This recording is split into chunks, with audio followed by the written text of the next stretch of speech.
Assalomu alaykum barchaga.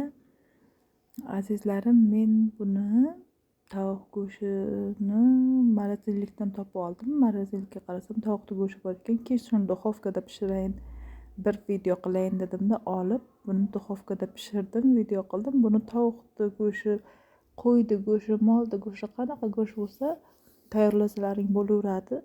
Judayam menga yoqadigan mazali taom. Uning uchun hamma xohlagan pripravasini solsin. Men achchiq xohlaganim uchun ko'proq qalampir soldim. Achchiqni yaxshi ko'raman. Uning uchun mana shunday qilib marinovat qilib oldim. 2 soat xolodilnikka qo'yib qo'ydim buni. Keyin men shunaqa qilib baqlajonlarni to'g'rab oldim. Hamma xohlagandek to'g'rasa bo'laveradi. Baqlajonni kim yumaloq xohlasa yumaloq to'g'rasin.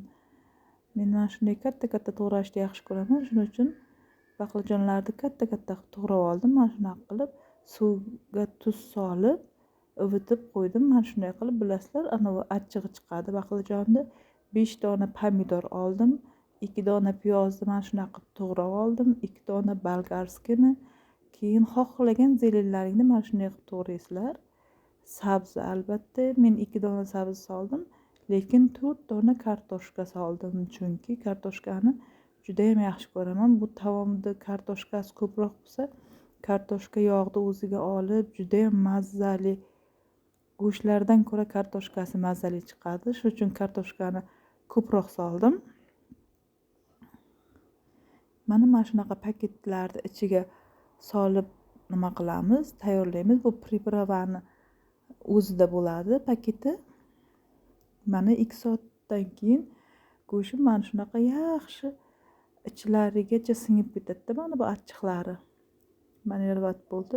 Vilka bilan teshib olasizlar. Uni hamma ham biladi. Marinovat qilishdan oldin go'shtlarni ichigacha nima qilish uchun, singish uchun achchig'i. Mana endi kartoshkalarni solib, hamma masalliqlarni solib aralashtirdim. Ammo meni masalliqlarim ko'p bo'lib ketgani uchun 2 ta aralashtirib oldim. Bir donaga sig'madi. Mana shunaqa qilib yaxshilab aralashtirdim. Endi bularni paketlarga joylaymiz. Meniki 3 ta paketga joy bo'ldi. Chunki kartoshkami ko'p bo'lib ketibdi, bilmadim. Qaysi biri ko'p bo'lib ketgan. Men o'yladim o'zimcha kartoshkam ko'p bo'ldi deb. Keyin mana aytgancha mayonez aralashtirdim mana. Mayonez aralashtirasizlar, albatta mayonez aralashtirsalaring yana ham mazali chiqadi. Keyin mana shunday qilib 3 ta paketga soldim. Keyin ichiga yog' solasizlar. Mana kim qanaqa yog' xohlasa shunaqa yog' solishi mumkin. Ana ichiga mana shunday qilib yog' soldim. Endi o'zini paketda og'zini berkitadigan nimasi bor. Qanaqadir plastmassachasi. O'shanda og'zini berkitib qo'yamiz. Sarimsoq soldim mana. Sarimsoqni o'zi to'g'rab solishim kerak edi, esimdan chiqib ketibdi. Keyin oxirida mana shunaqa qilib sog'ordim. Butun. Lekin u ham mazali chiqdi. Bilindi. Tamom.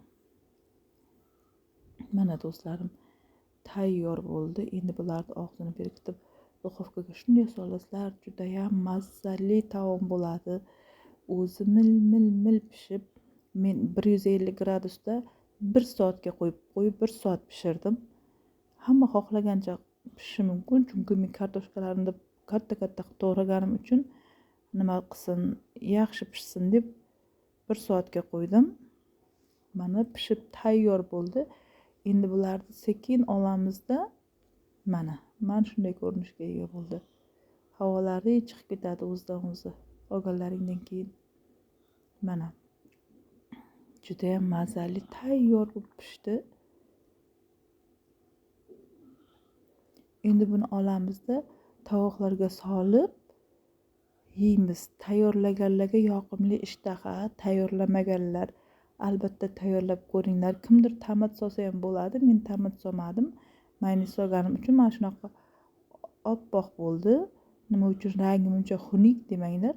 Chunki rangi xunuk bo'lgan bilan mazasi juda ham zo'r bo'ladi. Albatta tayyorlab ko'ringlar. Sog' salomat bo'linglar. Keyingi videolarimda ko'rishguncha, xudo xolasa.